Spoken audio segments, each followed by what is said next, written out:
Olá, você que me segue no Rodrigo Silva Arqueologia. Nós estamos aqui com 3 minutinhos de atraso, mas começando o nosso bate-papo semanal. Toda segunda-feira nós estamos aqui às 19 horas para falar sobre Bíblia, teologia, religião e também assuntos relacionados ao fim do mundo, Apocalipse. Vocês sabem que às vezes eu trago uma temática que está em alta, às vezes eu trago um react sobre um filme, alguma coisa assim, um estudo da Bíblia, e algumas vezes também a gente procura pensar um tema que foi escolhido por vocês. E semana passada eu fiz 2 promessas. Primeiro, que vocês iam me ajudar a escolher o tema dessa semana, e a maioria votou para falarmos sobre o milênio. Pediram o milênio e as 2 testemunhas de Apocalipse, mas eu estava olhando depois, as 2 testemunhas são um assunto que merecem quase que um vídeo à parte. Só o milênio já gasta um vídeo inteiro, e são 2 assuntos distintos ali no Apocalipse, tá bom? Vamos falar do milênio hoje. E também prometi, quem se lembra? Qual foi a segunda promessa? Vamos ver se o pessoal coloca aí no chat. Qual foi a segunda promessa que eu fiz? Além de vocês me ajudarem a escolher o tema de hoje, eu prometi que ia fazer uma coisa também. Vamos ver se o pessoal tá ligadinho aí, meu bem? Se alguém coloca, vamos ver. Ao vivo ou gravado? Tá ao vivo. Quem perguntou se tá gravado, tá ao vivo. Tô aqui com vocês agora, tá bom? Alguém escreveu aí, já vi, ó. Sorteio do livro, sorteio, Duda Silva, Alexandra Santos, Márcia Menasques, exatamente, Duda. Qual livro? Vocês se lembram? Não estão falando qual livro ainda. Qual livro será? O Pequeno Príncipe, de Saint-Exupéry? Qual seria o livro? Vamos ver se vocês lembram qual livro. Quero conversar com vocês. Sorteio, mas não falaram qual livro ainda. Vamos ver quem acerta aí. Qual livro que eu falei? Quase. Alguém falou Vida de Jesus aí, o Caio. Quase isso, Caio. Quase Vida de Jesus. Alguém já colocou aqui, Pati Moreira. E a Cleide também. A Pati Moreira e a Cleide. Sorteio. Não, a Cleidir falou do sorteio, mas aquele que falei, Ana também. Enciclopédia, Lisa acertou. Enciclopédia Histórica da Vida de Jesus. Acabou que eu esqueci de tirar o plástico aqui. Sabe por quê? Que isso aqui tá 0 bala. A editora mandou para mim, e é a 5ª edição que eu prometi. Então, como é que vocês fazem para participar do sorteio? Como é que faz, meu bem? Me orienta aqui agora para falar com eles. O link está na descrição do vídeo. Tem que preencher alguma coisa? Tem que preencher um formulário, e eu vou mandar aqui também no chat.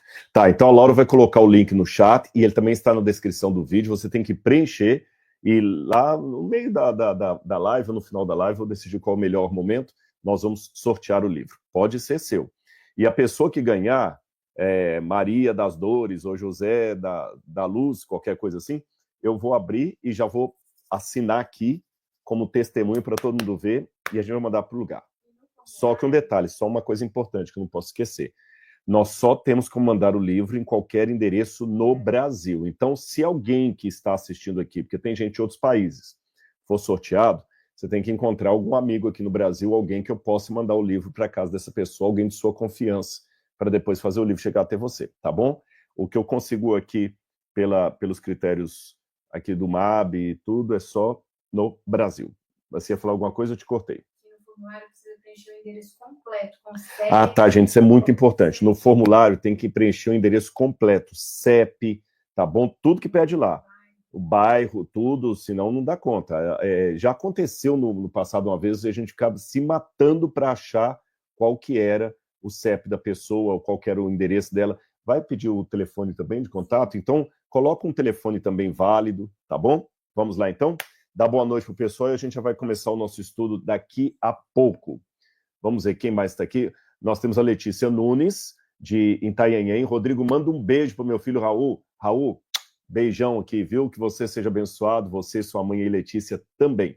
Maria Helena de Oliveira Fonseca está falando de Sorocaba, aqui pertinho da gente. Obrigado, Maria Helena. Que Deus abençoe você e sua família. Quem sabe você pode ganhar o livro, né? Vamos lá. Além da Maria Helena, não esquece de preencher lá, viu, Maria Helena? Quem mais nós temos aqui? O José Rodrigo, gostei do composto aí. José Rodrigo está falando de Goiânia. Goiânia, cidade bonita, eu já preguei lá uma vez, em Goiânia. Boa noite, Rose Uniaene. Falando em Uniaene, boa noite, Rose.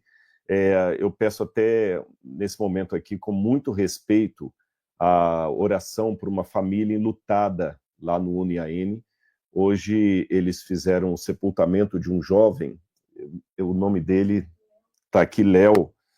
Eu recebi num grupo de pastores que pediram oração e foi uma situação muito, muito triste. Eu vi esse rapaz uma vez aqui, Leandro Henrique Becerra de Oliveira. Ele participou aqui do NASP também, ele já foi missionário na Albânia, na Ucrânia, no Líbano, em vários países, jovem, recém-casado, e ele teve um mal súbito e acabou vindo a óbito. Então aqui a minha solidariedade a toda a família Uniaene, que perdeu esse jovem, a toda a família de sangue dele também, esposa, ele deixou uma esposa. E, meus queridos, vamos fazer de tudo para que Jesus possa voltar logo. Primeiro, porque nós amamos Jesus, nós temos saudade dele. E segundo, porque assim a gente vive um mundo caótico, enquanto uns estão rindo por um lado, outros estão chorando por outro. Enquanto alguns contam uma piada de um lado, outros estão recebendo uma notícia de uma doença mortal do outro. Então, vamos nos preparar para ver Jesus voltando, para que não tenhamos mais que dar uma notícia como essa. Então, minha solidariedade, por favor, Rose, transmita a todos aí no IAN, especialmente a família do Leandro. Eu o vi uma vez aqui no musical do NASP, muito talentoso, muito talentoso. Ele fez uma apresentação aqui, nossa, foi incrível, até eu fiquei muito chocado quando recebi a notícia hoje. Vamos lá? E vamos orar também pela família enlutada, né? Ruth de Joinville, muito obrigado, Ruth, que Deus esteja com você também, Ruth Rodrigues. A Bruna Rafaela de Sergipe, olha, Sul, Nordeste, vários cantos do Brasil. TV Bênção, boa noite, Rodrigo, falo de Pindobaçu, Bahia, capital das Esmeraldas. Sou pregador do Evangelho pela Misericórdia, assembleiano e admirador do seu trabalho. Manda um abraço. Claro que eu mando, meu irmão. O seu nome não foi colocado aqui, né? Mas está a TV Bênção. Que Deus abençoe você e o ministério da TV Bênção. Aí, glória a Deus por sua vida. Obrigado pelo superchat, Mariana Rocha. Marina Rocha, estou falando de Campo Magno, Paraná. Manda um abração para todos no Paraná, com certeza, todos os irmãos aí do Paraná. A cidade de Curitiba, uma cidade linda, e o interior também. Eu conheço Londrina, Maringá, cidades maravilhosas aí do Paraná. Hernandes Regazzi, boa noite, está falando de Viçosa, Minas Gerais. Então, alguém do nosso estado. Mais dois aí para a gente terminar, meu bem. Lembrando os que estão entrando agora, porque o número de participantes da live está aumentando. Fica atento, preencha o formulário, que eu vou mandar esse livro de presente para sua casa, tá bom? Então, fique atento aí. André Paz, boa noite, de Teresina, no Piauí. O calor de Teresina podia vir para cá, viu? Que São Paulo já está começando a ficar friozinho. Boa noite, André, então. Que Deus abençoe você. E a Mara Hulen, espero ter pronunciado correto, de Viamão, Rio Grande do Sul. Então, que Deus abençoe você também, Mara. Mas lembra que você falou que ia fazer sorteio só se chegasse uma quantidade de curtidas. É verdade, a gente chegou. Não tá tão... Tem que curtir. Quantos que tem que curtir? Não, muitos. Pois é, mas vamos estabelecer uma meta aí.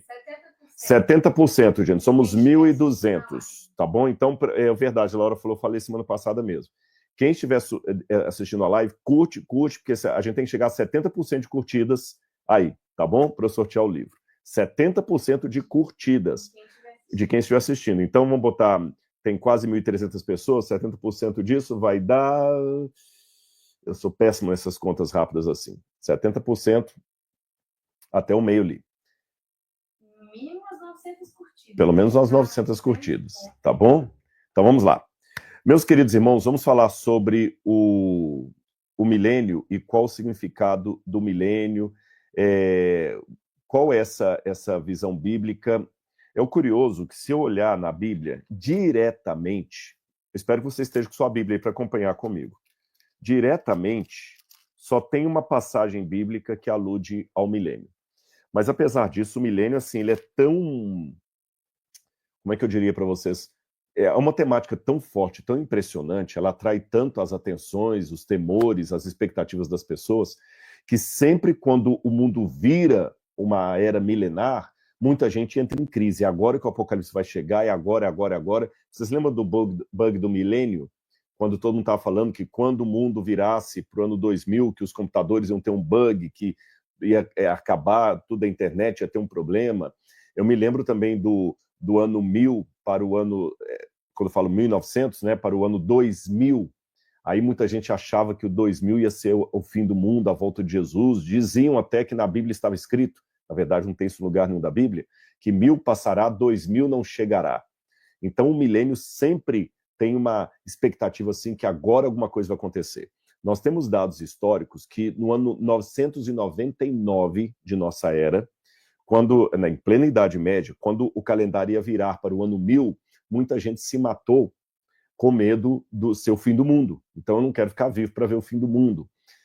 Da mesma maneira, então, quando tem 1999 para o ano 2000 também foi uma expectativa, né? Ano 2000, angústia, esperança, aquela coisa toda. Sempre o milênio tem esse fascínio. Mas de onde vem essa ideia do milênio? Como eu disse para vocês anteriormente, o milênio diretamente, ele só é mencionado numa única passagem da Bíblia, que está no Apocalipse, capítulo 20, capítulo 20. Mas é lógico, quando nós estudamos a Bíblia, você tem que fazer um cruzamento com outros textos bíblicos, com outras passagens. Então hoje eu vou explicar para você qual é a profecia do milênio e o que a Bíblia diz a esse respeito, quais são as opiniões que há nesse sentido, e nós vamos aqui estudá-las. Então vamos lá. Apocalipse capítulo 20, versículo 1 diz assim: Então vi descer do céu um anjo que tinha na mão a chave do abismo e uma grande corrente. Ele segurou o dragão, a antiga serpente, que é o diabo Satanás, e o prendeu por 1000 anos. Esses 1000 anos descritos aqui, que são o milênio da profecia, tá bom? Lançou no abismo, fechou e pôs selo sobre ele, para que não mais enganasse as nações, até que se completassem os 1000 anos. Depois disso, é necessário que ele seja solto por um pouco de tempo. Aí diz: Vi também tronos, e nesses assentavam-se aqueles aos quais foi dada autoridade para julgar. Vi ainda as almas dos que foram decapitados por terem dado testemunho de Jesus e proclamado a palavra de Deus. Estes são os que não adoraram a besta nem a sua imagem, e não receberam sua marca na testa nem na mão.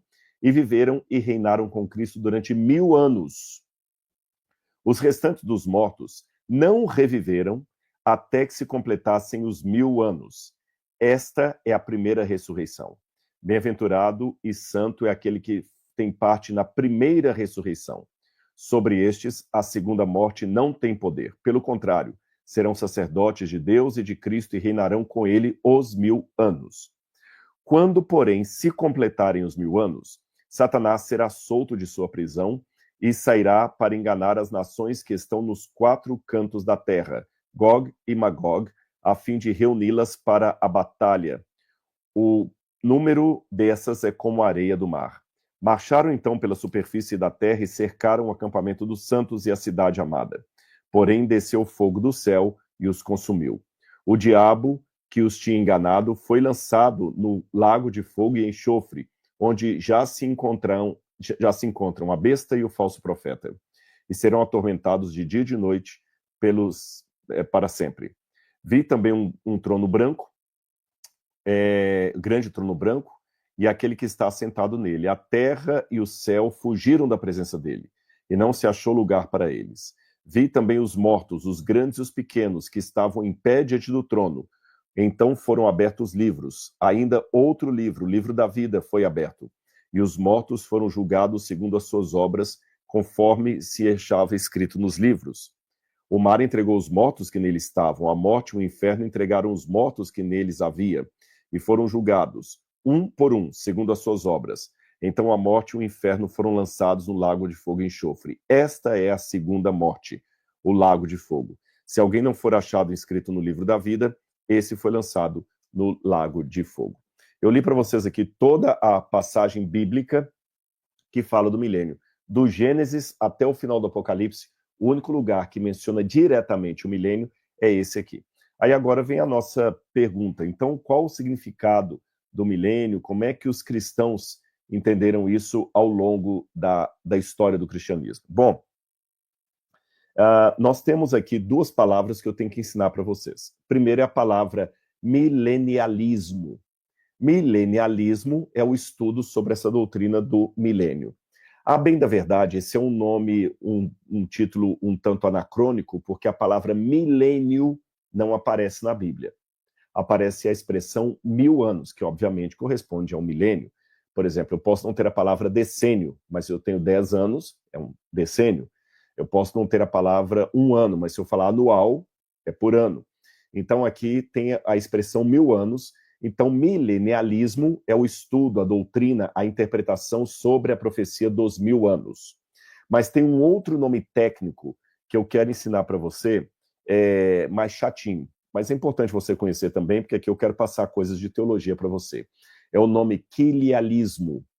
Quilialismo é porque em grego você tem a palavra hilia ou hilioi, que significa milênio ou 1000 anos. Então, da palavra hilioi veio o aportuguesamento quilialismo, que é a mesma coisa de milenialismo. Dependendo do livro que você lê, o autor pode escrever milenismo ou milenialismo.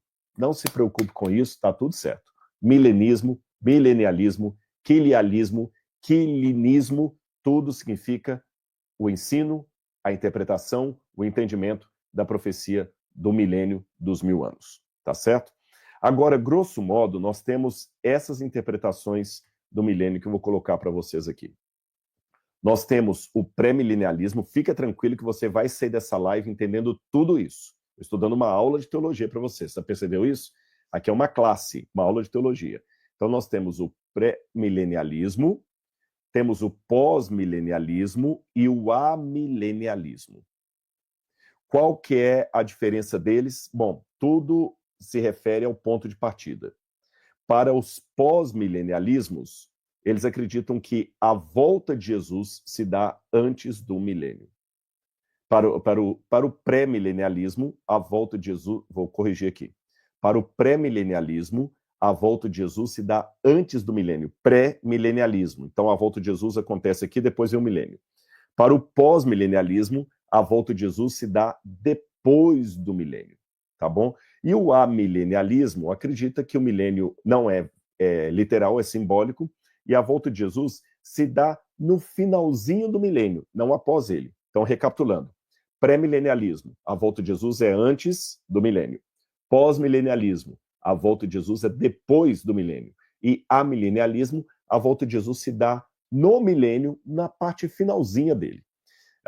O milênio, como eu falei, para os pré-milenialistas e pós-milenialistas, ele é literal, se bem que o pós-milenialismo também tem uma vertente que acredita que é simbólico, e o amilenialismo acredita que ele é simbólico e presente. Veja bem, tanto o pré como o pós jogam que o milênio vai acontecer lá na frente. Para o amilenialismo, nós já estamos no milênio. E o otimismo histórico? Bom, o pré-milenialismo é moderado, o pós-milenialismo é elevado e o amilenialismo é o chamado realista. E o juízo final, quando acontecerá? Para o pré-milenialismo, após o milênio. Para o pós-milenialismo, também após o milênio. E para o amilenialismo, na volta de Jesus. Tá certo? Então, você já conheceu aí as 3 posições. Eu vou mostrar para você ainda um outro gráfico que mostra essas posições de uma maneira mais didática, porque eu quero que você entenda tudo isso. Mas antes de mostrar esse próximo gráfico, tem muita gente chegando agora, nós temos um desafio aqui. Eu quero pelo menos 70% de likes nessa live. Se você der 70% de likes, eu vou sortear aqui no final, ou mais lá no meio, vou decidir que hora ainda, a Laura me manda aqui, tá bom? O livro A Enciclopédia Histórica da Vida de Jesus, tá bom? Se você quiser ganhar esse livro aqui, ó, vou abrir esse aqui mesmo, não vai ser outro não, esse aqui, eu vou abrir e vou mandar para você na sua casa, em qualquer lugar do Brasil. É uma forma que eu tenho de agraciar aqueles que me apoiam aqui, tá bom? Vamos então. Tá caindo? Não.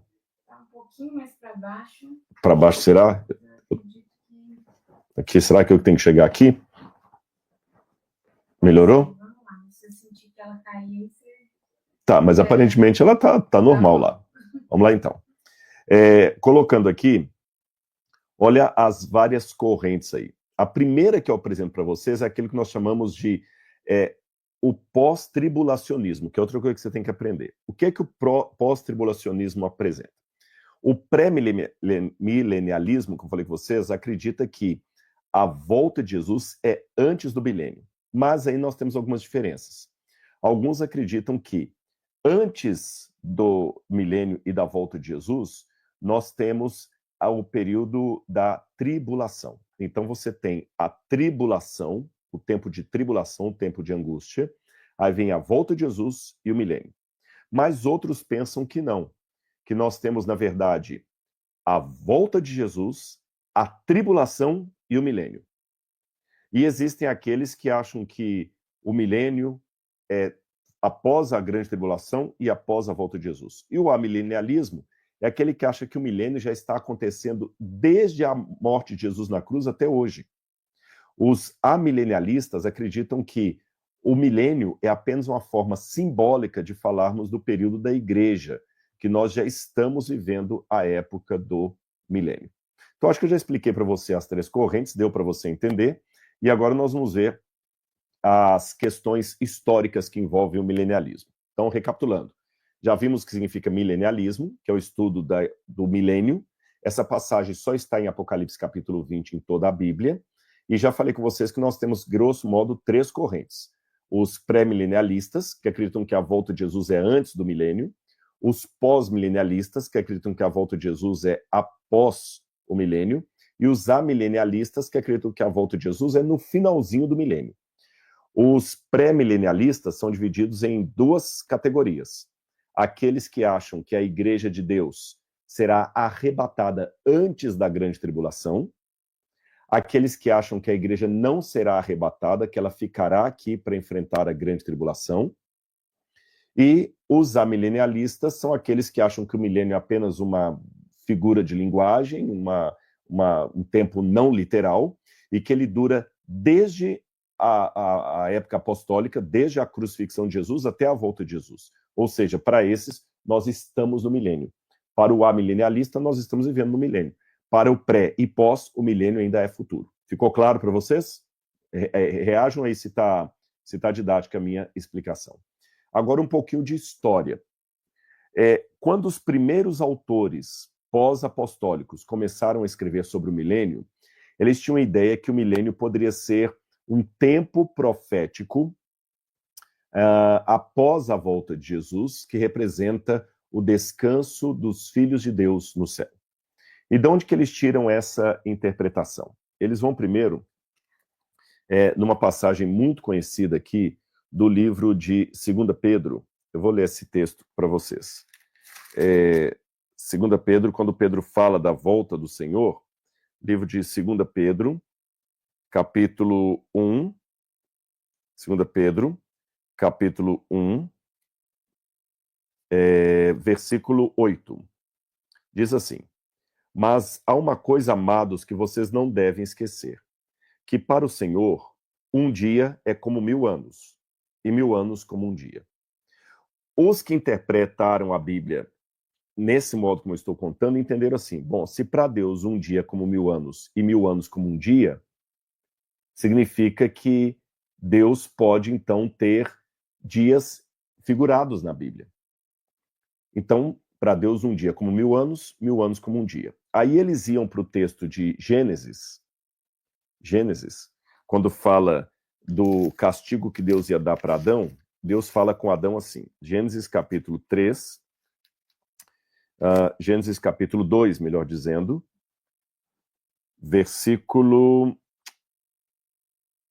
capítulo 2, versículo 15. O Senhor tomou o homem e o colocou no jardim do Éden para o cuidar e guardar. E o Senhor ordenou ao homem: de toda a árvore do jardim você pode comer livremente, mas da árvore do conhecimento do bem e do mal você não deve comer, porque no dia em que dela comer, você certamente morrerá. Ok? Então eles pegaram essa passagem. Adão comeu do fruto proibido. Ele e sua esposa Eva. Mas Adão morreu no dia em que ele comeu do fruto proibido? Claro que não. A Bíblia fala que ele ficou vivo ainda por muito tempo depois, por séculos. Ora, se Adão não morreu no mesmo dia que ele comeu do fruto, então Deus mentiu, Deus falhou. Aí eles pegam a passagem que fala da morte de Adão, e ela diz aqui o seguinte: quanto tempo viveu Adão?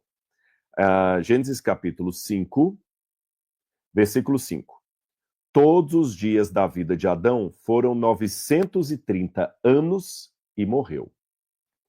Aí os que interpretaram a Bíblia desse jeito, inclusive alguns judeus que vieram para o cristianismo também, tinham a mesma interpretação.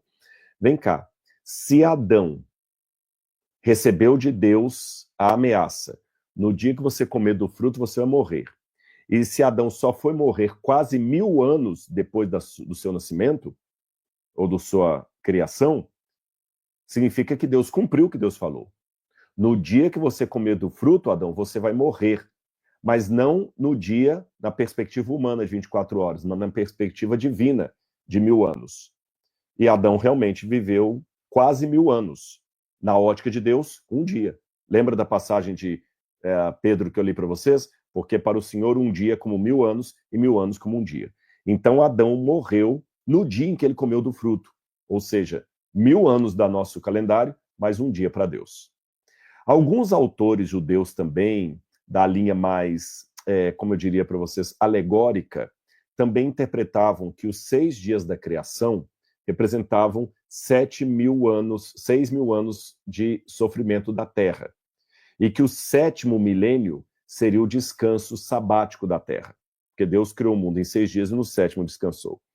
Muitos cristãos dos primeiros séculos após o período apostólico tomaram essa interpretação e começaram a ensiná-la também. Então eles entendiam assim, olha, de Adão até Jesus, teve mais ou menos 4.000 anos. Eles calculavam assim, de Adão até Noé, mais ou menos 1000 anos, de Adão até Abraão, 2.000 anos, de Adão até Salomão, 3.000 anos, de Adão até Cristo, 4.000 anos. Então, esses 4.000 anos representam os 4 primeiros dias da criação. Então, da crucifixão de Jesus até a volta de Jesus, haveriam de ter mais 2.000 anos. E o 7º milênio seria o milênio do céu, o milênio de Apocalipse, capítulo 20. Eu confesso para vocês, depois, se vocês quiserem, eu posso explicar mais sobre essa profecia dos 7.000 anos. Eu não sou muito dado a ela, porque eu acho que ela marca a data para a volta de Jesus e nós temos vários problemas com ela, mas já que eu estou contando a história para vocês, muitos interpretaram que o milênio de Apocalipse capítulo 20 seria os 7.000 anos, quando a Terra então vai entrar no seu descanso sabático final. O descanso em Cristo, prometido em Hebreus capítulo 4, verso 4, fala, resta um descanso para o povo de Deus, o descanso último. E vários pais da igreja, mesmo que nem todos subscrevessem essa profecia dos 7.000 anos, muitos deles entendiam que o milênio de Apocalipse 20 era algo que aconteceria depois da volta de Jesus, tá bom? Então, os quilialistas entendiam que Jesus reinaria na Terra por 1000 anos após a sua segunda vinda. E o que eles entendiam? Que esse reino milenar seria físico e terrestre, ou seja, Cristo reinaria sobre o mundo a partir de Jerusalém, e que seria universal e glorioso, seria um tempo de paz, justiça e restauração da criação. E que ele seria antecedido pela ressurreição dos justos. Então, quando você pega muitos autores da igreja ali do 2º século, eles entendiam assim, por exemplo, Papias de Herápolis acreditava num reino milenar de Jesus em Jerusalém. Olha o que ele dizia.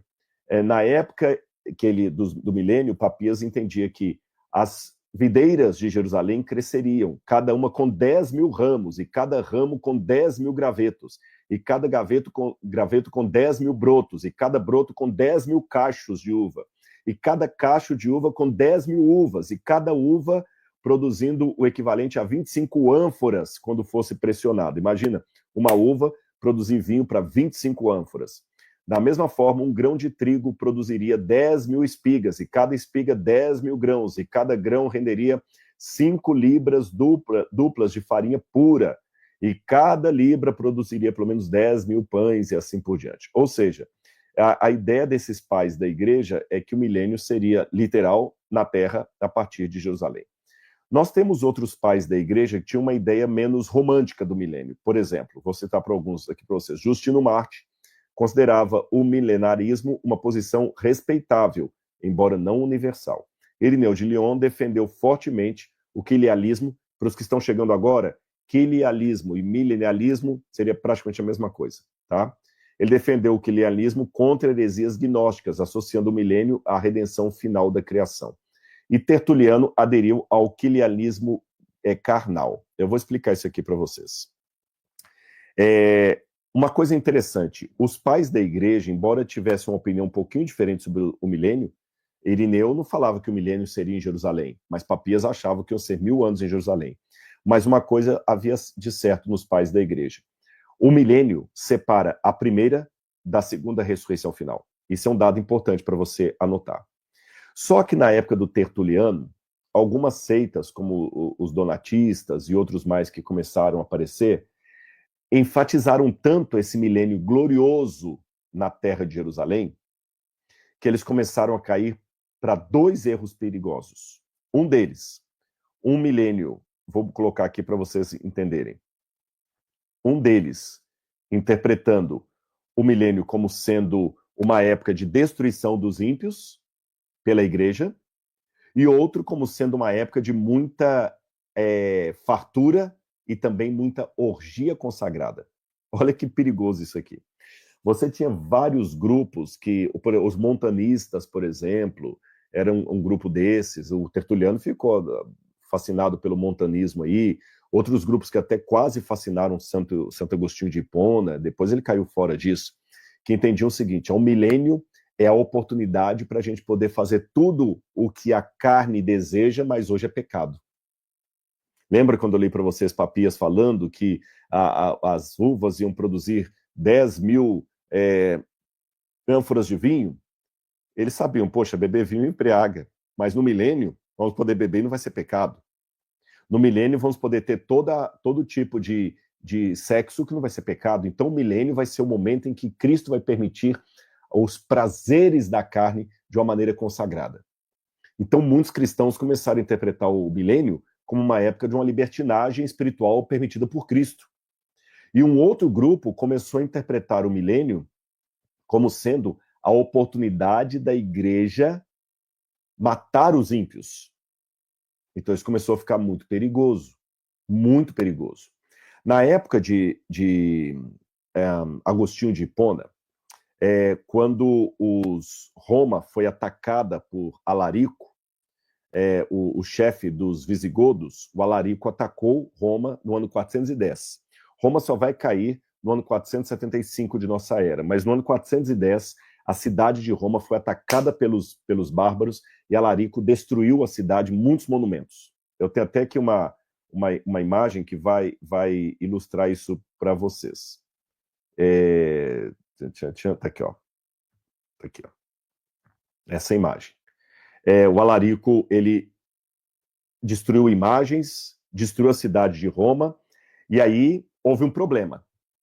Porque muitos cristãos já estavam interpretando o milênio, como eu falei com vocês, como sendo o momento em que Jesus iria dar a liberdade para você fazer o que você quiser em termos de prazeres da carne. É o chamado milênio carnale, seria um carnaval eterno. Então, essas interpretações exageradas começaram a ser perigosas. Segundo, os romanos começaram a usar o cristianismo da destruição da cidade. Aqueles romanos que eram pagãos falaram o seguinte, olha, a cidade de Roma foi atacada, nós viramos as costas para os nossos deuses de Roma e aceitamos o Deus dos cristãos. Então estava quase na iminência de uma guerra civil. Imagina só, a cidade de Roma, que tinha agora um cristianismo abençoado desde a época de Constantino, porque Constantino deu muito prestígio para a igreja. Depois de Constantino, você tem outros que vêm após Constantino que praticamente assim oficializam a igreja. Constantino deu muitas benesses para a igreja quando ele supostamente se tornou cristão.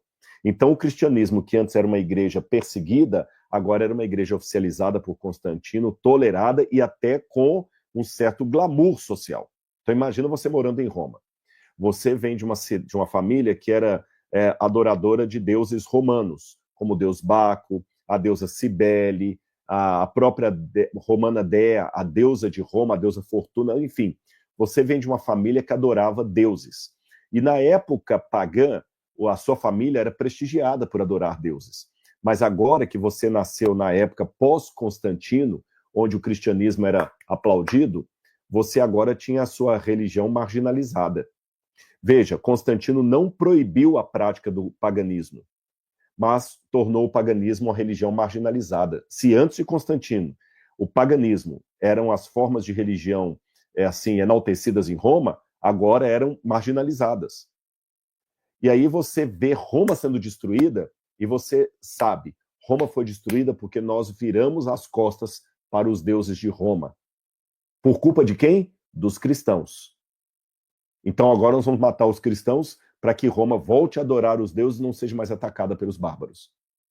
Os cristãos, por sua vez, que agora não eram mais perseguidos, adquiriram o gosto do poder, podiam também entrar em luta armada. Agostinho de Hipona percebeu isso. Ele percebeu que estava na iminência de uma guerra civil, com derramamento de sangue. Para piorar, muitos cristãos estavam entendendo o milênio como sendo o momento em que a igreja ia triunfar sobre o paganismo. Vamos matar os ímpios. Então, para evitar isso, Agostinho de Hipona sugeriu uma outra interpretação do milênio, que nós chamamos, vou colocar para vocês aqui, amilenismo ou amilenialismo. O amilenismo ou amilenialismo, que teve outros autores antes de Agostinho, como Orígenes, mas Agostinho foi o que mais sistematizou.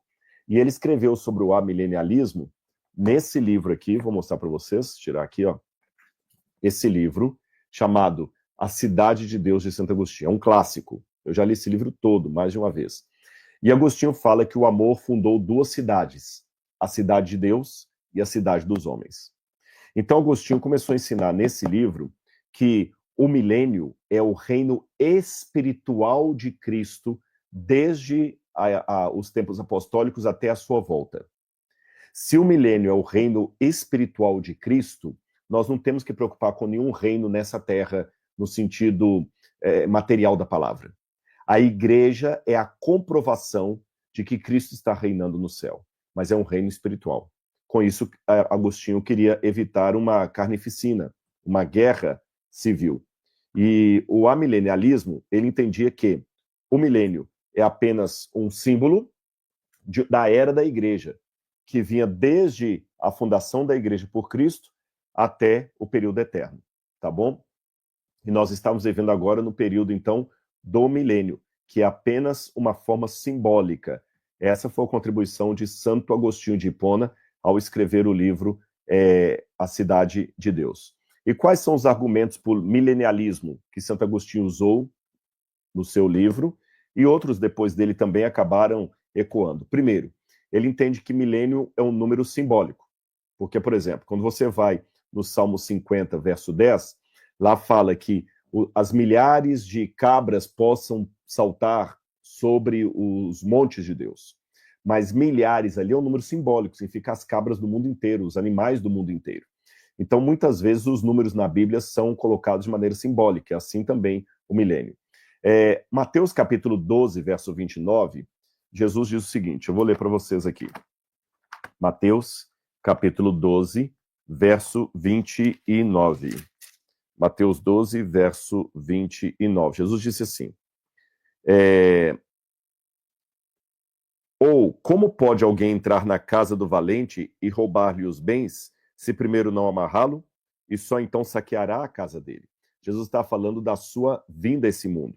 E ele fala, eu já estou nesse mundo, e eu só entro na casa de alguém se primeiro amarrar essa pessoa. Então Satanás já está preso, espiritualmente falando. Lucas capítulo 10, verso 18, Jesus falou assim, eu via Satanás caindo do céu como um relâmpago. Então significa que o diabo já perdeu o seu domínio sobre esse mundo.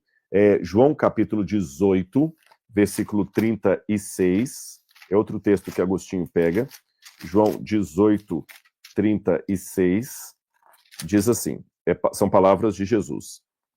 Jesus respondeu: o meu reino não é desse mundo.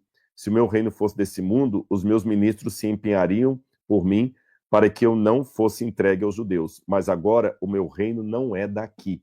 Então, o Agostinho, com isso, ele queria entender que o reino de Cristo é espiritual, o milênio é apenas uma figura de linguagem, tá certo? E ele apenas aponta que desde a fundação da igreja, nós já estamos vivendo na presença de Deus. Aqui eu já aprendi, já ensinei para você, então você aprendeu a primeira corrente chamada amilenialista. Mas eu falei que havia mais duas: a pré-milenialista e a pós-milenialista. Você entendeu aqui? Corrente amilenialista, o milênio é um tempo simbólico que se estende desde a época apostólica, desde a época de Jesus, até o fim do mundo, e nós estamos vivendo no milênio, e o milênio é apenas o reino espiritual de Deus na Terra, representado pela sua igreja aqui na Terra. Apenas o reino espiritual de Deus no céu, representado por sua igreja aqui na Terra. Mas agora está na hora de ensinar para você a segunda corrente, o pós-milenialismo. Alguns teólogos pensam diferente de Santo Agostinho. E o pai do pós-milenialismo foi justamente Daniel Whitby, e ele sistematizou esses pontos no século XVIII, quando ele começou a falar dos pós-milenialistas. E esse autor, depois, ele vai ter outros representantes, como Jonathan Edwards e outros reavivalistas. O que o pós-milenialismo entende? Vou colocar num gráfico aqui, você vai entender. O pós-milenialismo entende o seguinte: nós vivemos a era da igreja. E após a era da igreja, que vem o milênio, e após o milênio, a volta de Jesus. E aí vem o julgamento e o estado eterno. Então, ele é quase que o pós-milenialista, ele é quase que uma variação do amilenialismo do Agostinho. Porque o Agostinho também coloca que a volta de Jesus seria depois desse milênio simbólico. A diferença é que os pós-milenialistas, normalmente, eles chegam a ser literais em relação ao milênio. Muitos deles interpretam que o mundo teria 6.000 anos de pecado e o 7º milênio, que já seria a última fase do pecado no mundo, e aí depois desse 7º milênio que Jesus voltaria. Quais são as argumentações bíblicas que eles usam? Bom, primeiro que Jesus voltará depois do milênio, que será um período de grande avanço do evangelho, justiça e paz, implantando gradualmente pela igreja. Isso aqui é uma coisa importante de eu explicar para vocês. Uma corrente dos pós-milenialistas entendiu também que a volta de Jesus, como ela é depois do milênio, ela é antecipada por uma visão progressiva e otimista da história. Eles pegam textos como Mateus 28, 19, que Jesus falou assim: ide, portanto, a todo mundo, pregue o evangelho do reino a todo mundo e testemunhe todas as nações, e então virá o fim. Perdão, eu confundi dois textos, eu confundi Mateus 28 com Mateus 24, 14. Vamos citar certo. Mateus 28. Ide, portanto, pregai o evangelho do reino a todo mundo, em todas as nações, batizando-os em nome do Pai, do Filho e do Espírito Santo. E eis que estou convosco até a consumação dos séculos. Mateus 24, 14. E será pregado o evangelho do reino a todo mundo, em testemunho de todas as nações, então virá o fim. Então, o que esses pós-milenialistas entendiam? Na época de Jonathan Edwards e os outros que eu poderia mencionar aqui, eles entendiam que eles estavam vivendo a era literal do último milênio da Terra. E que esse milênio era o período do reavivamento, onde a igreja iria cada vez melhorar o mundo para que, quando Jesus viesse, o mundo estivesse pronto para receber Jesus. Então, eles acreditam que a igreja é aquela que prepara o mundo para receber Jesus. A minha dificuldade com essa visão pós-milenialista é que Jesus não fala que o mundo iria melhorar à medida que a volta dele se aproximasse. Pelo contrário, todas as profecias dizem que, à medida que Jesus for voltando, o mundo irá de mal a pior. Paulo fala isso em 2 Timóteo 3,16. Os homens perversos irão de mal a pior, enganando-se e sendo enganados. Jesus falou: quando vier o Filho do Homem, porventura achará fé na terra. Então, por isso que eu tenho dificuldades com o pós-milenialismo. E vamos, finalmente, falar do pré-milenialismo, que é a visão que eu acredito ser a mais coerente com a Bíblia, mas eu tenho que destrinchá-la para vocês, porque, como eu falei no início da live, o pré-milenialismo, ou pré-milenismo, ela tem algumas correntes. Lembra que eu falei? Alguns acham que a igreja vai ser arrebatada antes da grande tribulação, outros depois da grande tribulação. Então é bom que eu explique isso aqui para vocês com calma. Uma coisa é fato para os pré-milenialistas. A volta de Jesus é antes do milênio, isso aqui está claro, a volta de Jesus está aqui, o milênio está depois. Só que nós temos um período da grande tribulação. E aí que entra a divergência. Para alguns, a igreja vai ser arrebatada antes da grande tribulação, para que a igreja não esteja na terra durante o período em que o anticristo dominar. Para outros, a igreja vai ser arrebatada com Cristo depois da grande tribulação, ou seja, a igreja permanecerá aqui.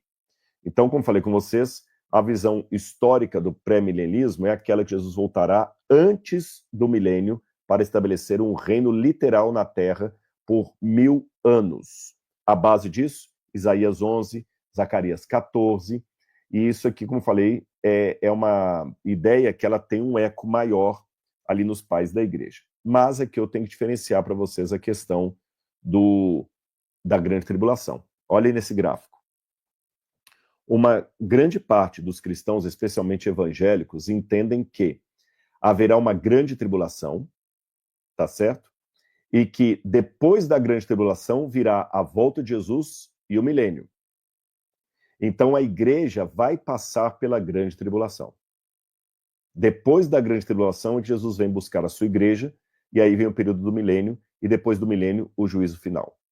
Uma outra parte dos cristãos já pensa diferente, que haverá primeiro um arrebatamento da igreja, depois virá a grande tribulação, depois Cristo volta com a igreja, e aí que começa o milênio e o juízo final.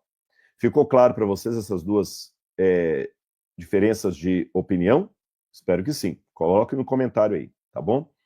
Agora, deixe-me apresentar para vocês a citação de um livro que explica de maneira muito clara esta visão pré-milenialista, que para mim é a que tem mais fundamento na Bíblia. Mas eu tenho que alertá-los para isso aqui, ó.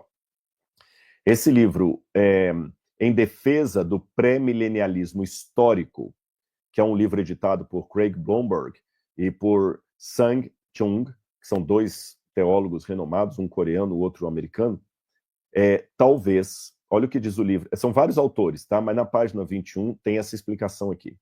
Talvez, no final, o que separa as duas visões do pré-mileniarismo futurista é que os dispensacionalistas simplesmente têm uma história melhor para contar. Não importa o que façam, os pré-milenialistas históricos têm dificuldade em vender. Passar pela tribulação não é algo tão atraente como escapar dela. Então, explicando para vocês aqui, o pré-milenialista dispensacionalista é aquele que acha, como o Tim LaHaye, deixados para trás, que a igreja vai ser arrebatada e a igreja não estará aqui para sofrer a grande tribulação. Os pré-milenialistas históricos são aqueles que acham que não, que a igreja vai passar pela grande tribulação. E o livro admite. Ele defende a linha histórica, você viu? Ele defende a linha histórica. São vários autores de várias igrejas batistas, presbiterianos, metodistas, mas ele admite que o pré-milenialismo dispensacionalista, aquele que acha que a igreja vai ser arrebatada antes, independente da verdade bíblica, ele tem um apelo melhor, porque se eu disser para você, olha que bom, a igreja vai ser arrebatada, você não ficará aqui durante a época do anticristo, é uma mensagem mais cômoda e atrativa do que aquela que fala, não, você vai passar pela grande tribulação. Coloque nos comentários aí, se vocês quiserem que eu explique para vocês com mais detalhes a diferença entre a ideia da igreja passar pela tribulação ou não passar pela tribulação, peçam aí que a gente pode fazer uma live sobre isso. E quem está chegando agora, tá bom? Eu vou sortear o livro A Enciclopédia Histórica de Jesus. Sorteio agora, meu bem, ou daqui a pouco? O que você acha? Daqui a pouquinho? Então só abre aqui para depois eu mostrar para o pessoal. Mas, gente, tem que dar pelo menos 70% de curtida na live. Laura vai abrir o livro aqui para mim, que eu estou sem... Já também aqui? Tá. Mas é para dar tempo dos últimos aí preencherem. Preencherem. Então tá bom. Daqui a pouquinho Laura vai abrir o livro para mim, que tirar para eu mostrar para vocês como é que o livro é por dentro. Eu quero dar um livro desse para qualquer pessoa aí no Brasil. Continuando, então, o que eu estava dizendo para vocês, A diferença do pré-milenismo histórico, tá bom? Do histórico pro dispensacionalista, é que o dispensacionalista entende aqui, ó. Haverá, antes da grande tribulação, o arrebatamento da igreja, depois 7 anos de domínio do anticristo, depois Cristo volta com a igreja e começa o milênio. A outra visão entende que não, que a igreja passará pela grande tribulação. Bom, uma dificuldade que eu tenho com o pré-milenialismo dispensacionalista, eu vou dizer a vocês qual é. É que ela é um ensino novo. Começou com John Nelson Darby, esse cavaleiro que está aí. Somente em 1830 que John Darby e os irmãos de Plymouth, quem são os irmãos de Plymouth? Os irmãos de Plymouth foram um grupo não denominacional, eles eram de várias igrejas que surgiram em Dublin, na Irlanda, e alguns também na Inglaterra, ali até da igreja anglicana também. E o Darby era um dos principais expoentes desse grupo chamado Irmãos Plymouth. Hoje eles têm uma ramificação pequena no Brasil, tem outra em Portugal, e eles começaram a sistematizar a ideia do dispensacionalismo. Foi o John Darby que sistematizou essa ideia de que a igreja seria arrebatada antes da tribulação e que, por 7 anos, o anticristo dominaria a igreja. Foi o John Darby que iniciou aquela interpretação escatológica que separa as 70 semanas de Daniel, com a última semana sendo separada das 69. Então, essa interpretação coloca assim: as 69 semanas de Daniel cumpriram desde a restauração de Jerusalém até a morte de Jesus. E a última semana é deslocada para o fim, sendo que alguns pensam que há variantes na interpretação, que 3 anos e meio o anticristo vai dominar, tá certo? 3 anos e meio depois vai vir Jesus e vai tirar o governo dele. Outros acham que serão 7 anos de liderança do anticristo literais, e acreditam também que a igreja vai ser arrebatada antes. Com todo respeito aos irmãos que pensam assim, são muitos, pentecostais, das igrejas carismáticas, deixe-me dizer aos irmãos, não estou aqui atacando, apenas sendo real na história, que aqueles que são de origem protestante, Lutero não ensinou dispensacionalismo, nem Calvino, nem Zwinglio, nem John Hus, nem os valdenses, nem os cátaros, nem os albingenses. Você não encontra essa escatologia da igreja arrebatada e 7 anos do anticristo aqui em nenhum ensino da igreja antes de 1830 com Darby. Aqueles que vêm de uma origem católica e que também apreciam isso pelo carismatismo, também você não tem isso no ensino da igreja, nem dos pais da igreja, nem em Agostinho, nem em Santo Tomás de Aquino, nem em Pedro Lombardo, nem em Justino Mártir, nem em Irineu de Lyon. Esse é um ensino que não tem lastro histórico no cristianismo. Por mais que hoje a ideia da igreja ser arrebatada antes da grande tribulação, ela esteja realmente assim espalhada no mundo evangélico, como sendo quase que um pilar do cristianismo, nós temos que ser honestos com a história, que se isso for verdade, é um entendimento que a igreja não teve ao longo de quase 2000 anos de existência. É um entendimento novo, tá bom? Você pode pesquisar isso que eu estou falando. E esse entendimento do John Darby, ele só se tornou popular nas igrejas protestantes depois da publicação da Bíblia de Scofield. Quando o reverendo Scofield produziu uma Bíblia anotada, ele adotou esse ensino de John Darby, do ano 1830, e aí espalhou, porque muita gente usava a Bíblia de Darby, a Bíblia de Scofield, e aí pegou. Depois disso veio também o Instituto Dwight Moody, de pesquisa, também começou a pregar isso aí, e aí depois a coisa acabou ganhando uma notoriedade. E mesmo assim, é importante citar um outro livro para vocês. Desculpe eu citar livros em inglês, mas é o que eu tenho no momento, tá bom? Esse livro, da Millennium Maze, ele explica o seguinte na página 93. É um livro muito interessante, de Stanley Grants. Ele fala: começando na década de 1980, certos estudiosos dispensacionalistas lançaram um repensar ainda mais radical do sistema. Como resultado, agora existe, ao lado do dispensacionalismo clássico, um círculo crescente de dispensacionalistas moderados, modificados ou progressistas, que não aceitam mais muitas das características da visão mais antiga. Seria um erro, portanto, ver o dispensacionalismo como um ponto de vista estático e monolítico. O que eu quero dizer para os irmãos?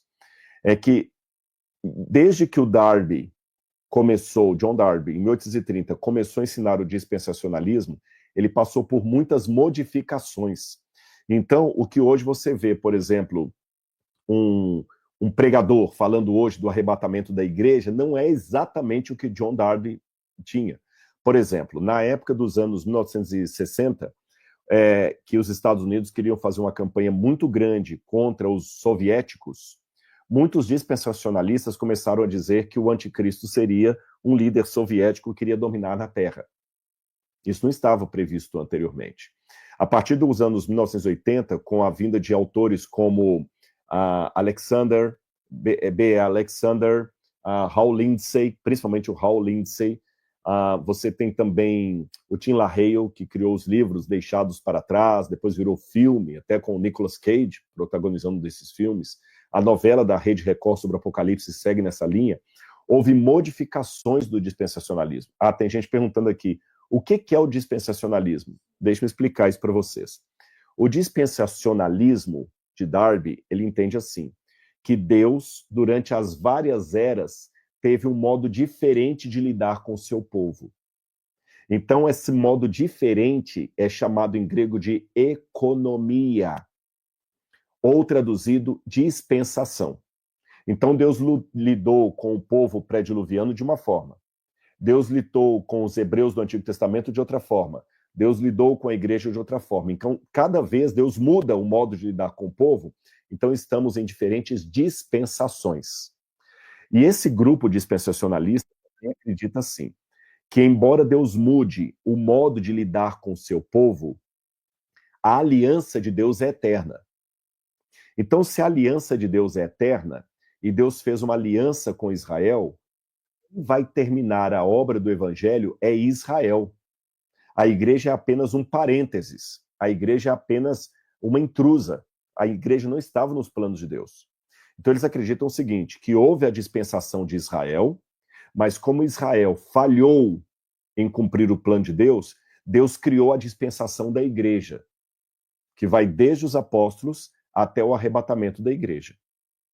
Mas quando a igreja for arrebatada, aí vem a última dispensação de Deus, que é quando Israel vai estar aqui no mundo, pagando pela rejeição, sofrendo nas mãos do anticristo e tendo a obrigação de terminar de evangelizar o mundo. Então, de acordo com essa visão, quem vai cumprir Mateus 24:14, levar o evangelho a todo mundo e testemunho em todas as nações, então verá o fim, não será a igreja, mas será Israel. Alguns autores chegam a ver até nessa interpretação um certo antissemitismo. É como assim, a igreja como é boazinha, Deus vai tirá-la, e Israel como é malvado, vai ficar aqui para pagar pelos pecados, porque rejeitou a Cristo lá atrás. E lembra que Jesus falou, que eles falaram assim, que cai sobre nós, nossos filhos, o sangue desse justo. Então eles acreditam que Israel vai ficar para enfrentar a ira de Deus, a época do anticristo, para pagar pela rejeição de Cristo lá atrás. O que na visão de muitos é uma interpretação antissemita, melhor dizendo, de rejeição a Israel.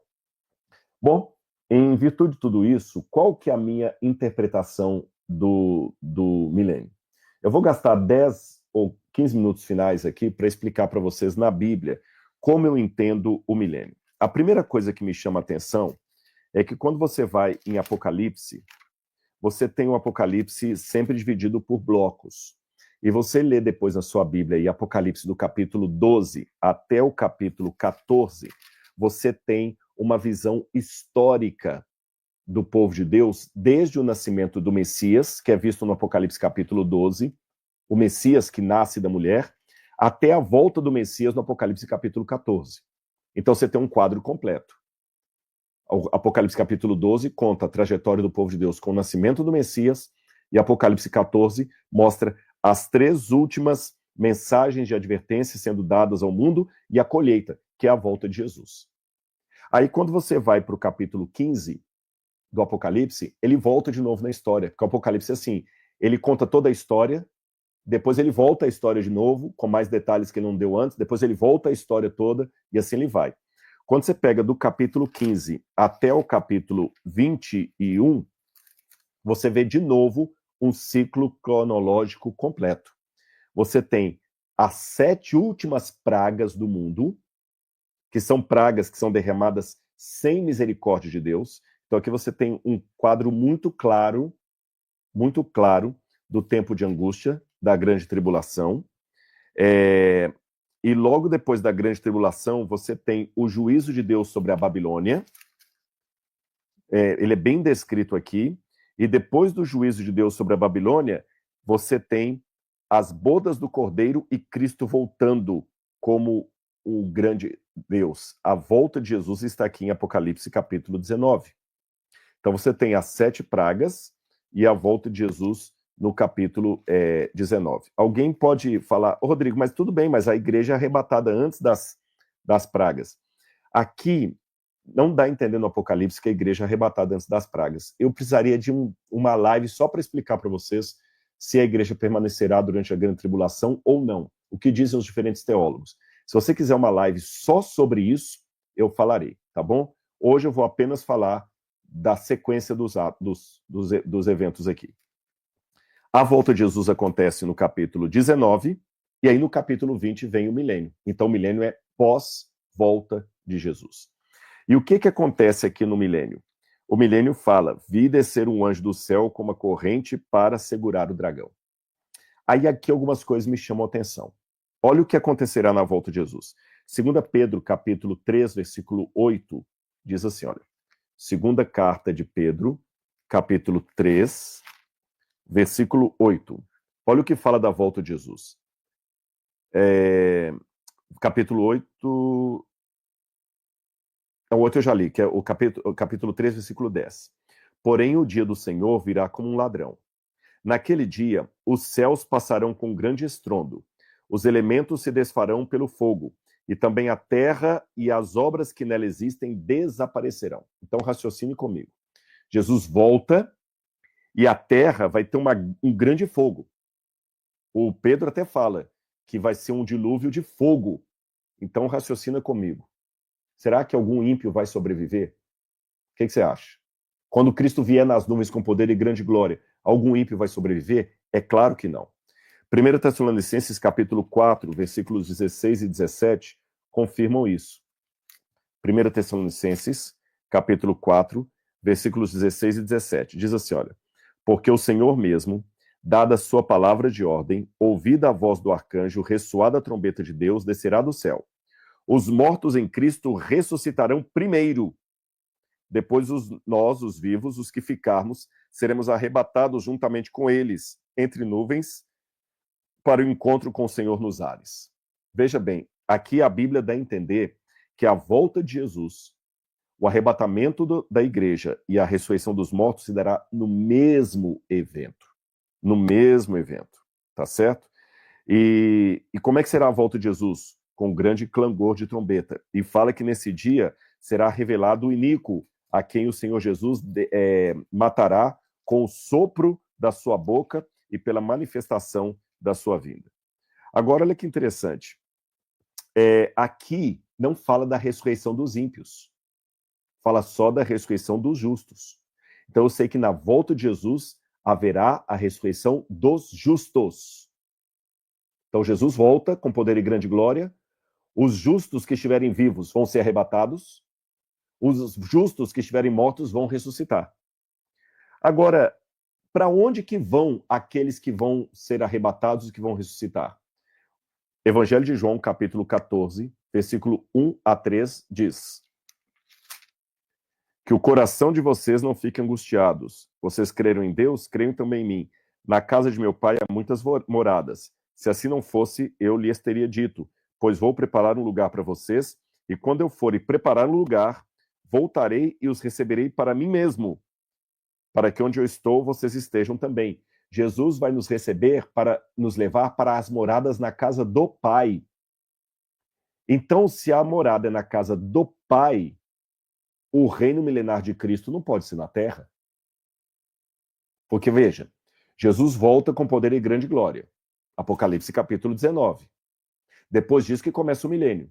Mas quando ele volta, os ímpios são destruídos, os justos mortos ressuscitam, os justos vivos são arrebatados para o encontro com o Senhor nos ares.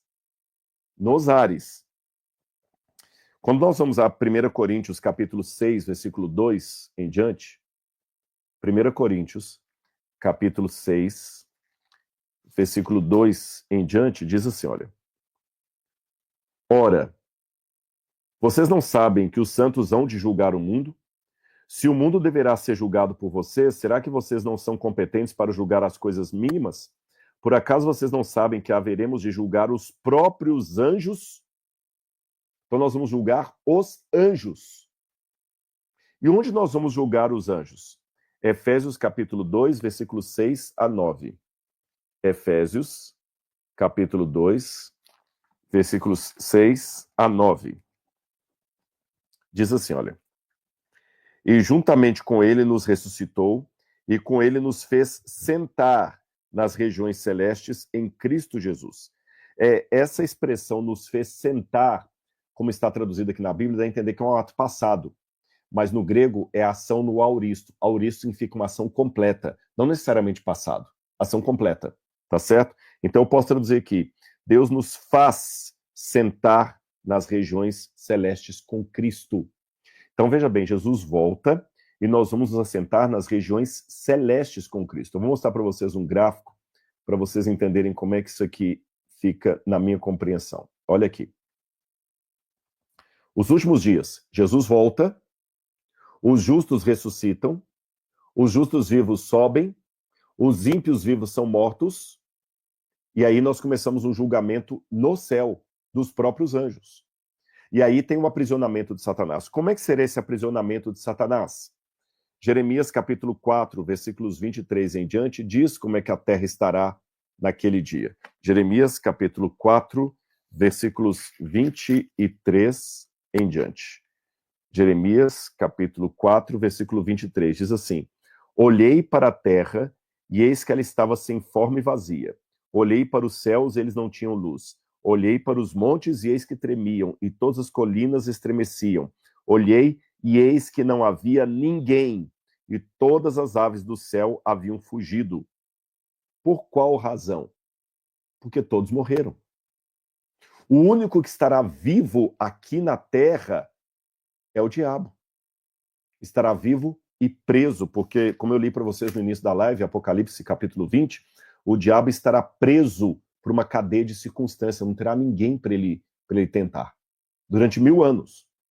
Os santos estarão no céu. Agora, para terminar aqui, quando eu vou para João capítulo 28, capítulo 5, versículo 28, eu encontro uma coisa interessante. João capítulo 5, versículo 28, Jesus disse o seguinte, olha a palavra do Senhor. Não fiquem maravilhados com isso, porque vem a hora em que todos os que se acham no túmulo ouvirão a voz dele e sairão. Veja, todos, não apenas alguns. Todos os que se acham nos túmulos ouvirão a voz dele e sairão. Os que tiverem feito bem, para a ressurreição da vida. Os que tiverem praticado mal, para a ressurreição do juízo. Daniel capítulo 12 também fala, os que dormem no pó da terra ressuscitarão, uns para a glória eterna, outros para o vexame eterno. Então a Bíblia fala que haverá a ressurreição não apenas de alguns, mas de todos os que morreram. Tanto os salvos como os ímpios. Mas quando é que os ímpios vão ressuscitar se a volta de Jesus é descrita apenas com a ressurreição dos salvos? O Apocalipse nos diz, quando completarem os 1000 anos, Satanás será solto de sua cadeia. E ele sairá, olha aqui, Apocalipse capítulo 20, verso 7. Quando, porém, se completarem os 1000 anos, Satanás será solto de sua prisão e sairá para enganar as nações que estão nos 4 cantos da terra, Gog e Magog, a fim de reuni-las para a grande batalha. O número desses é como a areia do mar. Se agora, depois do milênio, Satanás pode enganar as nações, é porque elas voltaram a viver. Porque veja, o Apocalipse diz que os ímpios morrem quando Jesus voltar. Olha, os restantes dos mortos, Apocalipse 20, verso 5, não reviveram até que se completassem os 1000 anos. Então, os pais da igreja, Irineu de Lyon, Justino, já tinham entendido isso lá atrás. Entre a primeira e a segunda ressurreição, haverá um período de 1000 anos. Essa segunda ressurreição dos ímpios é apenas para o juízo final. Então, o diabo vê que os ímpios ressuscitaram, os arregimenta para destruírem o acampamento dos santos, porque a Nova Jerusalém desce do céu, Apocalipse 20, então vi descer do céu a Nova Jerusalém. Aí o diabo quer cercar, mas como a Bíblia diz, virá fogo do céu e os consumirá. Então, na minha interpretação, o milênio é após a volta de Jesus, repetindo, na volta de Jesus, o Senhor vem com poder e grande glória, os salvos que estão vivos são arrebatados para encontrar com Jesus, os salvos que estão mortos vão ressuscitar em Cristo Jesus, eu espero esse dia, aí haverá 1000 anos, e nesses 1000 anos, duas coisas vão acontecer. Nós, os salvos, porque eu quero estar entre os salvos, estaremos no céu julgando os ímpios e até os anjos caídos. Satanás estará na terra, preso por uma corrente de circunstância. Por quê? Os ímpios estão mortos, ele não terá ninguém para tentar. Mas quando terminarem os 1000 anos, a Nova Jerusalém desce, os ímpios ressuscitam, aí Satanás reúne os ímpios para atacar a cidade santa, mas Deus fará descer fogo do céu e os destruir. Mas eu quero terminar a minha live aqui com uma pergunta que você pode estar fazendo. E depois eu vou sortear esse livro aqui. Mas eu quero que você preste atenção nessa última parte, que ela é a mais importante. E é o momento final para você poder preencher aí, olha, e participar do sorteio desse livro aqui. Ele tem várias ilustrações, ele tem o QR Code aqui também, onde eu sempre tenho um vídeo gravado em Israel, onde eu falo um pouquinho sobre aquela parte ali, ó. Por exemplo, aqui, olha, tem um QR Code aqui, ó, tá vendo? Do lado de cá. Aqui, ó. Você coloca o seu celular e tem um vídeo. Esse livro pode ser seu. Segura aí. Agora a última parte dessa palestra. Por que Deus vai ressuscitar os ímpios depois do milênio se eles já estão condenados? Seria um sadismo da parte de Deus? Raciocina comigo. Se quando Jesus vier, os ímpios vão ser exterminados na volta dele, aqueles que estiverem vivos, é claro, por que depois do milênio Jesus vai ressuscitar todos os ímpios de novo só para destruí-los com o fogo que desce do céu? Sabe por quê? Satanás, quando começou a rebelião dele no céu e levou consigo a terça parte dos anjos, ele quis colocar em dúvida o caráter de Deus. Jesus morreu na cruz do Calvário não apenas, também, principalmente, para nos salvar, para com seu sangue pagar o preço da nossa salvação, porque nós somos salvos pelo sangue derramado na cruz do Calvário, mas também para reivindicar o caráter de Deus. Satanás conseguiu colocar dúvidas no caráter de Deus. Ele faz isso todos os dias. E ele acusa Deus de ser um ditador, de obrigar as pessoas a servi-lo. Foi o que ele falou perante todos os filhos de Deus no livro de Jó, quando ele falou assim, Jó só serve o Senhor porque o Senhor compra Jó. Não, é porque Jó me ama. Então, nesse momento final, que Deus vai permitir que os ímpios ressuscitem, pela primeira vez na história da Terra, toda a humanidade estará reunida de uma só vez, no mesmo lugar. Desde Adão até o último ser humano que nascer nesse mundo, todos estarão reunidos no mesmo lugar. Os salvos dentro da Nova Jerusalém, os ímpios fora dela. Para quê? Porque agora o universo todo vai testemunhar o grande conflito e o que ele causou. Porque antes de Adão e Eva comerem do fruto proibido, o mal aqui na Terra era uma coisa desconhecida. Ninguém sabia o que era morte, sofrimento, nem nada. O mal era apenas uma ideia que a gente não fazia ideia do que seria. Mas Deus falou, no dia que vocês comerem do fruto proibido, vocês serão como Deus, conhecedores do bem e do mal. Por que como Deus? Porque Deus conhecia o mal por onisciência. Deus sabia o que seria o mal no mundo e no universo. Os seres humanos não tinham ideia disso. Mas agora, assim como Deus conhecia por onisciência, os seres humanos iam conhecer o mal por experiência. E os que seguiram a Satanás também, na rebelião universal, também a terça parte dos anjos. E Deus vai mostrar, esse aqui é o mal. O que eu faço agora? Mantenho o mal perpétuo ou destruo o mal? E a Bíblia fala que todo joelho se dobrará e toda língua confessará que Jesus Cristo é o Senhor. Não a parte dos joelhos. A Bíblia não fala o joelho dos salvos se dobrará, a língua dos salvos confessará. Não, até o diabo vai ser obrigado a admitir justos e verdadeiros são os teus caminhos, ó Senhor. Mas atenção, essa admissão do diabo e dos ímpios não significa que eles se arrependeram. Não significa que eles voltaram atrás. Não significa que eles reconheceram de coração que Deus é o Senhor. Não, eles apenas admitem que Deus é justo. Não reconhecem a Deus como justo. Eles apenas admitem o óbvio ululante. Então agora, Deus pode destruí-los porque está comprovado para todo sempre que Deus não é um ditador. E sabe qual a sequela que vai ficar por toda a eternidade do mal? O corpo físico que Jesus vai ter com as marcas da sua crucifixão. João, quando viu Cristo glorificado no céu, o viu simbolizado por um cordeiro ainda degolado.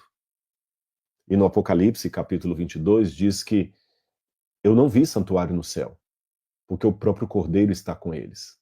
O cordeiro é o santuário de Deus para os povos, corrigindo aqui, não no céu, na Nova Jerusalém, porque a Nova Jerusalém vai descer aqui, né?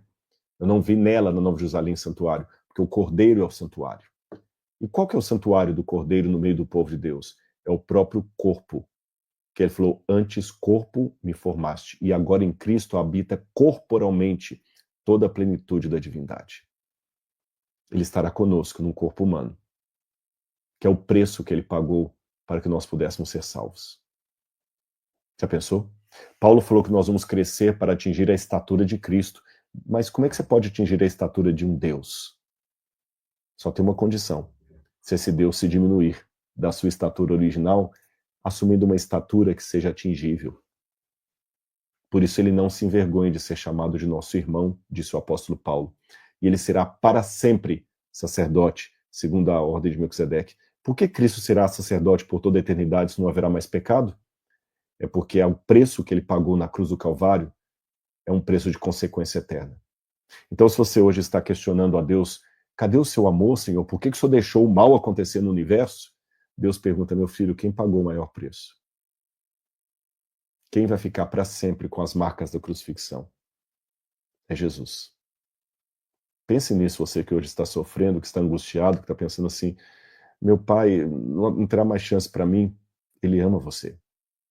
Então, na minha interpretação, o milênio não é uma época de triunfo do evangelho para que as pessoas possam aceitar a Cristo. O milênio é a época do juízo pós segunda vinda de Cristo, um juízo que vamos participar no céu. E você também ainda pode perguntar, Rodrigo, mas se Deus é o juiz final, para que nós vamos julgar os anjos? Porque Deus quer participar conosco as decisões que ele tomou e por que tomou. Olha a humildade de Deus. Deus não precisava dar satisfação de nada para ninguém, mas no milênio ele vai repartir conosco a decisão sobre os ímpios. Por isso que o Apocalipse fala dos livros que vão ser abertos, e Daniel capítulo 7 também fala, assentou-se o tribunal e abriram-se os livros. E eu e você, pela graça de Jesus, teremos o privilégio de participar como revisores, né, ou auditores do tribunal de Deus. É um privilégio muito grande. Quer você tenha uma visão pré-milenialista, pós-milenialista ou amilenialista, numa coisa nós podemos concordar. Eu quero estar no reino milenar de Cristo e com Cristo. E eu espero que você também tome essa decisão hoje. Amém? Conforme eu prometido. Uma última coisa enquanto eu vou fazendo aqui. Aham. Alguns perguntaram sobre a Bíblia comentada. A pessoa perguntou a Bíblia comentada? Sim. O link do Bíblia comentada está na descrição. E olha, gente, o Bíblia comentada é uma plataforma que, se você gostou dessa aula aqui, tem muito mais lá esperando por você. Tem aula de grego, tem aula de hebraico, Nós estamos comentando a Bíblia toda, desde o Gênesis, agora estou fazendo o livro de Mateus, mas já vamos colocar já, né, Romanos, daqui a pouquinho vai entrar Romanos. Para os alunos já entrou. Para os alunos do Bíblia já entrou Romanos, tá bom? E hoje a menina mostrou um monte de elogio lá da aula de Romanos, muito legal. E estamos preparando a aula de Atos também, linda, linda, e Apocalipse vai ser o livro que eu estou preparando com mais... Nossa! Então faça parte, e você vai ganhar conhecimento bíblico de ponta para você e sua família, e além disso você vai estar ajudando a manter o MAB e a financiar a bolsa de estudo e ONG para ajuda para crianças em situação de vulnerabilidade. Então, para você participar do Bíblia Comentada, tá aí, tá bom? Vamos agora, quem vai ganhar? Como é que é o critério aqui? Cruzar dedo, gente, isso é superstição, viu? Matematicamente falando, você tem 890, você tem uma chance no 897 de participar. Vamos lá, então? É um produto? É um sistema aqui? Sistema, isso. Vai mostrar para eles? Sortear um número de 1 a 897, né? 1897, isso. Isso aí. Que rufem os tambores. Que rufem os tambores. Resultado do sorteio, número 256. Vamos ver lá quem foi que preencheu o formulário do 156º lugar. Laura, agora vou buscar lá na lista. Vamos ver. Enquanto isso, eu vou preparando uma caneta aqui para eu poder já escrever. Deixa eu ver se essa caneta está funcionando. Está funcionando, né? Ana Luísa, vai estourar aqui porque é branca, mas eu assinei para você aqui, tá bom? E a gente vai mandar na sua casa em Cruz das Almas, em São Paulo. Pensei que era Cruz das Almas lá da Bahia. Gente, muito obrigado. Ó, tá aqui o livro. Estava olhando para a câmera errada. Tá bom? Tá aqui, ó. Gente, muito obrigado pelo carinho. Se vocês querem mais livro, fala assim, Rodrigo, sorteia livro nas lives, é legal. É só você mandar aí, tá bom? E na semana que vem, o tema nós vamos ainda escolher, né? Porque eu estou pensando aqui, tem muita gente pedindo para eu comentar sobre esse número do IBGE que mostrou a questão dos evangélicos. Será que os evangélicos estão estagnando? Como é que está essa questão aí? O que a gente pode aprender desses números do IBGE sobre a religião no Brasil? Evangélicos, católicos, pessoas sem religião. Eu estou com esse tema aí e estou com o tema também da inteligência artificial. Será que ela é uma ameaça para os cristãos? Será que existe uma coisa profética? Então vamos lançar os dois aqui, viu, meu bem? Tá, se você quiser participar, coloca nos comentários aí. Você prefere que eu fale sobre a inteligência artificial? Eu vou falar dos dois temas. Qual que você quer que eu fale primeiro? Pode ser assim? Dá para você coloca aí. Rodrigo, fala primeiro do IBGE e na outra semana sobre a inteligência artificial. Tá bom? Coloca aí. Ou não, fala primeiro da inteligência artificial, depois do IBGE. Esses dois serão os dois próximos temas. Qual vai vir primeiro e segundo, você que escolhe. Inteligência artificial, ela ameaça os cristãos? Existe uma profecia ligada à inteligência artificial? E segundo, sobre o IBGE. O que ele está dizendo sobre a religiosidade no Brasil atualmente? Laura faz uma enquete, mas eles vão respondendo depois lá. Está bem dividido. Está bem dividido? Vamos deixar também que vai ficar gravada a live, o pessoal vai deixando os comentários ali, a gente depois seleciona. Gente, beijo no coração. Muito obrigado, fiquem na paz de Jesus, hein? Tchau, tchau.